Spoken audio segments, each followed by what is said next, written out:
This is the Jay Pitt Show. The article is Trump's plan to build houses on federal land explained. The federal government controls 650 million acres of land.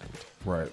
What I took from this is they're going to open it up to the private sector and let private companies bid on any land they have or that they own. What I understood is, people are worried about national forests or beautiful scenery that should never be messed with.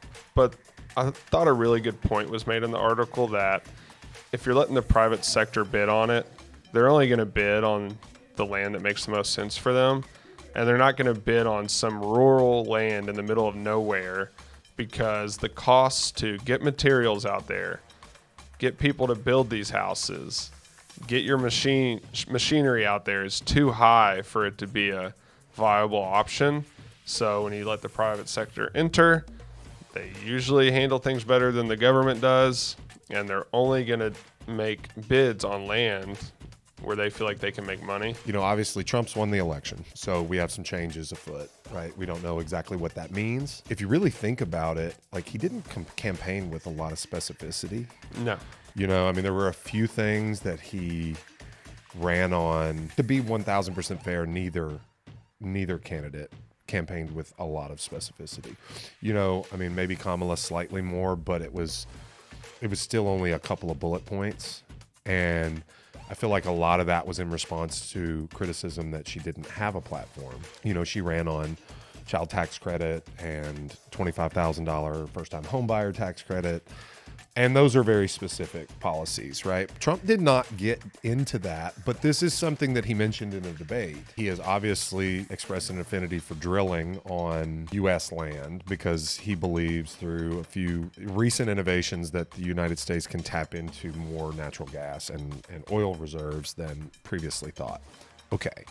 All that aside, the federal government is the largest single landowner in the United States, and that's talked about in this article in Housing Wire. But you're exactly correct, Ryan. Why does the federal government own land? I don't know that they have an inherent need to own land other than to control a market for that land if it is beneficial to the government, to own land where the government has and operates buildings for government purpose, or to control natural resources that are held by those lands.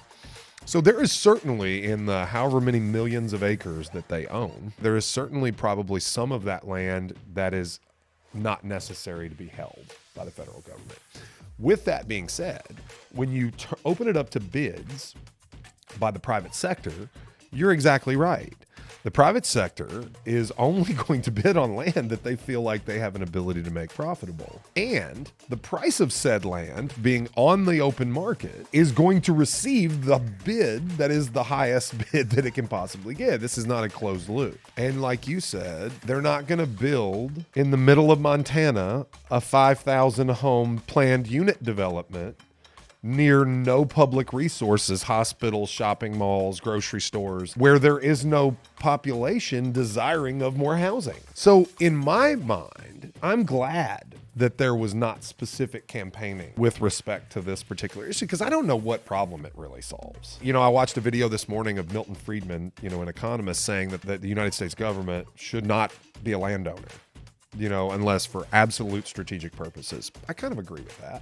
It was an argument that he was making before it was popular, to take out a lot of the gross kind of overspending in a lot of government agencies. Now you're hearing Elon Musk and Vivek Ramaswamy now talk about eliminating federal agencies. Whether that happens or not remains to be seen. I'm not a fan and I'm not against. But Milton Friedman made some compelling points when I'm watching this video about unless there's a strategic need, why are we just holding land? How do you think the government would go? What would their process be of unloading 650 million acres of land? Well, you flood the market and then you drive your own price down. It's no different than, Bitcoin or the stock market or anything. The government should probably strategically sell consistently and draw down the amount of holdings it takes. We have debt we can't pay. So that's the thing that I think bothers me more than anything about the federal government, is that it operates differently than any other successful organization on the planet. It doesn't operate as a successful organization at all, frankly. It spends more money than it brings in. It racks up debt it has no intent of paying. We have assets, but we don't have to sell our assets to pay our debts. Like, it's kind of crazy when you think about it. Like, it just basically votes every year to raise the debt ceiling so that it can spend more money than it brings in. So at some point, we have to fully adopt modern monetary theory, which is that it doesn't matter how much the United States takes in debt as long as it has the most powerful military. But at some point, somebody's going to stop letting us borrow money to fund that military. The U.S. federal government is projected to spend $1.2 trillion on just interest payments next year. So the single largest line item in the budget is debt service. Single largest line item, more than defense. It's only going to get worse. And it's going to get worse. This is heavy, right? And I'm sorry for you listeners that are like the folks in the meeting that we just had that says your eyes gloss over and you don't need to know the answer. You just need to know that somebody else knows. I'll apologize in advance. This happened in Japan. Japan is the use case. Japan tried to enact negative interest rates. So think about it like this. The reason we're paying so much on the debt and the reason why it's so staggering is because interest rates are high. Because that debt floats on whatever interest rates are running, the market rates, right? So when rates go up, our debt service goes up. So they tried to instill negative interest rates to reduce the amount owed on their debt, and their economy collapsed behind it. There have been calls for that in the United States. I don't think it'll ever happen. I think it's proven to be disastrous. But here's the thing. We have assets. We have assets that we need to tap into to rectify some of this, and we need to get spending under control. You know, there was a lot of stimulus that was put out surrounding, especially toward the end of COVID, that was unnecessary. 80%, I say this all the time, 80% of all dollars minted were minted in the last 5 years. Pretty wild to think. All I'm hearing is buy Bitcoin. Buy Bitcoin, baby.